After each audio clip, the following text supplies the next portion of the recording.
बिस्मिल्लाहिर्रहमानिर्रहीम। स्टार्ट करने जा रहे हैं अपना नेक्स्ट लेक्चर नंबर 15।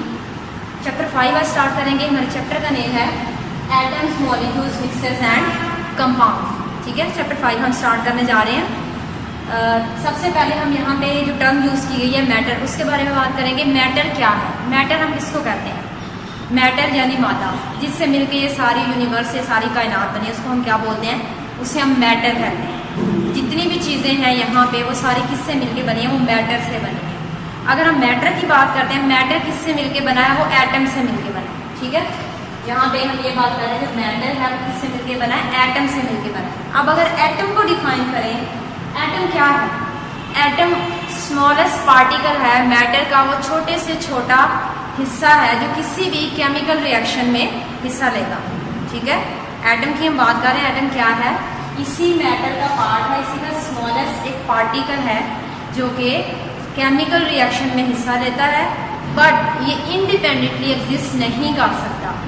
ये अपने जैसे दूसरे एटम्स के साथ मिल के रहता है, इंडिपेंडेंटली ये एग्जिस्ट नहीं कर सकता, आज़ादाना अपना वजूद बरकरार नहीं रख सकता। किसकी हम बात कर रहे हैं? इस एटम की। ठीक है, ये इंडिपेंडेंटली एग्जिस्ट नहीं कर सकता। नेक्स्ट यहाँ पे हमारे पास एक और टर्म यूज की गई जिसको मॉलिक्यूल बोलते हैं। मॉलिक्यूल क्या है?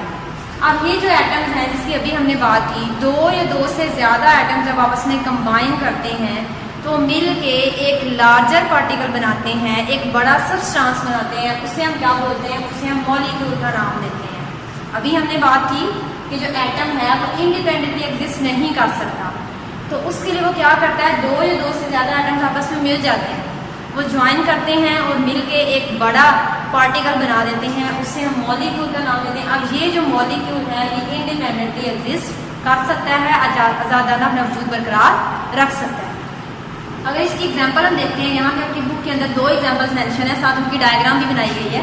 पहली हमारे पास ये एग्जांपल है ऑक्सीजन की। अब ऑक्सीजन में क्या आप देख रहे हैं? यहाँ पे एक ये ऑक्सीजन का एटम है, एक ये एटम।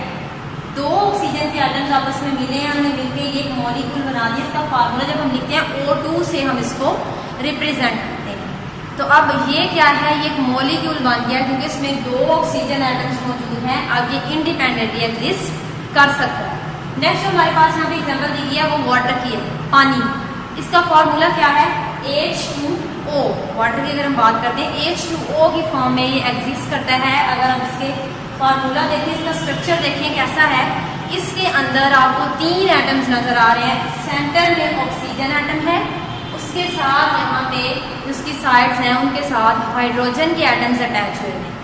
तो ये मिल के, ये तीनों एटम्स मिल के, जिसमें एक ऑक्सीजन का एटम है सेंटर में, साथ दो हाइड्रोजन के एटम्स हैं, ये मिल के एक मॉलिक्यूल बना रहे हैं वाटर। H2O की फॉर्म में फिर ये एग्जिस्ट करता है और अब ये इंडिपेंडेंटली एग्जिस्ट कर सकता है। अब ये आज़ादाना अपना वजूद बरकरार रख सकता है क्योंकि जो छोटे एटम से उन्होंने मिलके एक बड़ा मॉलिक्यूल बना दिया। ठीक है, ये तो होगी मॉलिक्यूल की डेफिनेशन, उसकी एग्जांपल है। नेक्स्ट हम आ जाते हैं, यहाँ पे एक छोटा सा साइड बॉक्स बना हुआ है आपकी बुक के अंदर, उसमें एटम के बारे में थोड़ी सी इंफॉर्मेशन दी हुई है। एटम का अगर हम ये लफ्ज एटम देखें, इसका मतलब क्या है? इसका मतलब है इनडिविजिबल, यानी ये इतना छोटा है जिसको मजीद तकसीम नहीं किया जा सकता, नाकाबिले तकसीम। ठीक है, पहले ये कहा जाता था, लेकिन जैसे इसके ऊपर मजीद रिसर्च हुई है तो साइंटिस्ट ने डिस्कवर किया है कि इससे मजीद ये जो हम ये कह रहे हैं बहुत छोटा सा पार्टिकल है, स्मॉल पार्टिकल है, इसके अंदर मजीद कुछ स्ट्रक्चर्स मौजूद हैं जिसे हम कहते हैं फंडामेंटल पार्टिकल्स हैं। ये एटम कितने हैं? तीन होते हैं फंडामेंटल पार्टिकल एटम्स के अंदर। कौन कौन से हैं? इलेक्ट्रॉन, प्रोटॉन और न्यूट्रॉन। ठीक है, अब यहाँ पे डायग्राम भी बनी है, बुक के अंदर भी डायग्राम बनी है इसकी, उसके ऊपर मेंशन भी है सारा। अब अगर हमारे पास एक एटम है, उसके सेंटर में ये रहा उसका न्यूक्लियस।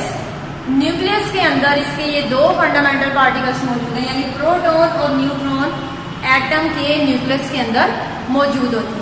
अगर इलेक्ट्रॉन की बात करते हैं तो ये इलेक्ट्रॉन क्या करता है? ये न्यूक्लियस के गिर्द रिवॉल्व करता है, गर्दिश करता रहता है। ठीक है, इस तरह एक एटम का जो स्ट्रक्चर है वो एग्जिस्ट करता है कि इसके अंदर ये थ्री फंडामेंटल पार्टिकल्स मौजूद है। यहाँ पे मैंने साथ मेंशन भी कर दिया है, P फॉर प्रोटॉन्स, ठीक है, N for neutrons, E for electrons. जो प्रोटॉन्स होते हैं इनमें हमेशा पॉजिटिव चार्ज होता है, जो न्यूट्रॉन है ये न्यूट्रल हो रहे हैं, इनके ऊपर कोई चार्ज नहीं होता, लेकिन जो इलेक्ट्रॉन है इनके ऊपर नेगेटिव चार्ज होता है। तो इस तरह से पॉजिटिव और नेगेटिव चार्ज जो है वो एक दूसरे को अट्रैक्ट करते हैं और इसका जो एटम का स्ट्रक्चर है वो एग्जिस्ट करता है, यानी इसके अंदर मजीद ये फंडामेंटल पार्टिकल्स मौजूद होते हैं। ये तो था एक साइड बॉक्स है कि आपकी बुक के अंदर मौजूद है, उसमें एटम के बारे में थोड़ी सी इंफॉर्मेशन दी गई है। नेक्स्ट हम आ जाते हैं, बात की गई है एलिमेंट के बारे में। एलिमेंट हम किससे कहते हैं? एलिमेंट को अगर हम डिफाइन करते हैं, हम ये कहते हैं कि the matter which consist of only one kind of atoms. एक ही तरह के एटम जब आपस में मिलते हैं तो उनके मिलने से जो हमारे पास नई चीज बन रही है उसको हम क्या बोलेंगे? उसको एलिमेंट का नाम देंगे। अगर इसकी एग्जांपल देख रहे हैं इस तरह से, कौन कौन से हमारे पास एलिमेंट्स, गोल्ड है, सिल्वर है या आयरन है, ये सारे क्या है, या कॉपर है, ये क्या है?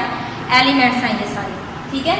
अब जो अभी तक नॉन एलिमेंट्स हैं ये कितने हैं? 109 एलिमेंट्स नॉन हैं, जिनमें से 92 जो हैं वो नेचरली अकरिंग है, बाकी जो बच जाते हैं वो साइंटिस्ट ने खुद से बनाया, ठीक है। टोटल 109 है जो कि अभी तक नॉन है एलिमेंट्स, उनमें से 92 नेचरली अकरिंग है, बाकी जो है वो साइंटिस्ट ने खुद से बनाए हैं। अब अगर इस एलिमेंट की बात करते हैं तो ये मैटर की 3 स्टेट्स में एग्जिस्ट करता है। कौन कौन सी स्टेट्स हैं? हम हमेशा बात करते हैं सॉलिड, लिक्विड एंड गैस। तो जो एलिमेंट है वो मैटर की इन तीनों स्टेट में एग्जिस्ट करता है। जिस तरह से अगर हम एग्जांपल देखते हैं इसकी, आयरन जो है, लोहा, ये क्या है? ये सॉलिड फॉर्म है, सॉलिड एलिमेंट है। मरकरी की अगर बात करते हैं, मरकरी थर्मामीटर के अंदर जो मौजूद होता है, जिससे हम पारा भी कहते हैं, ठीक है, वो जो लिक्विड सा होता है वो क्या है? वो मरकरी है। तो मरकरी एक लिक्विड एलिमेंट है, वो लिक्विड फॉर्म में होता है, हमने देखा भी होगा। नेक्स्ट लास्ट हमारे पास है ऑक्सीजन। ये भी क्या है? एक एलिमेंट है ऑक्सीजन भी, लेकिन ये किस फॉर्म में एग्जिस्ट करता है? ये गैसियस फॉर्म में, गैस की शक्ल में पाया जाता है। तो इस तरह से जो एलिमेंट है जिसमें हमने बात की है कि एक ही तरह के एटम्स के मिलने से जो बन रहा है वो 3 स्टेट्स में एग्जिस्ट करता है। सॉलिड फॉर्म में आयरन, एग्जांपल हमने इसकी देख ली, लिक्विड फॉर्म में मरकरी और गैसियस फॉर्म में क्या बात करते हैं? ऑक्सीजन। तो तीनों स्टेट्स में ये एग्जिस्ट करता है। नेक्स्ट हमारे पास आ जाता है यहाँ पे टर्म यूज की है सिंबल। सिंबल हम किसको कहते हैं? सिंबल किसी चीज को रिप्रेजेंट करना, उसका साइन, ठीक है। अगर इसको हम डिफाइन करते हैं तो abbreviated name of element, abbreviated यानी इसका मुखफ़फ़, हम पूरा नहीं लिखते नाम, कहीं भी अगर हम नाम लिखना पूरा नहीं लिखेंगे, जस्ट उसका सिंबल लिख देंगे जो रिप्रेजेंट करेगा उस किसी भी सर्टेन एलिमेंट को, हमें फौरन से पता चल जाएगा कि ये उस एलिमेंट का नाम, ठीक है। तो उसको हम कह रहे हैं हमने ये एब्रीविएशन कर लिया, उसकी एब्रीविएटेड नाम लिख दिया हमने उस एलिमेंट का। अब ये जो नाम होता है एब्रीविएटेड नेम है, ये एक लेटर में भी कंसिस्ट करता है, 2 भी हो सकते हैं इसके, ठीक है, इंग्लिश में या लैटिन में। जिस तरह से यहाँ पे मैंने कुछ एग्जांपल लिखी हैं, आपकी बुक के अंदर पूरा ये टेबल बना हुआ है, काफ़ी सारे एलिमेंट्स हैं, आगे उनके सिंबल लिखे हुए हैं, उनमें से चंद एक मैंने यहाँ पे लिखी हैं।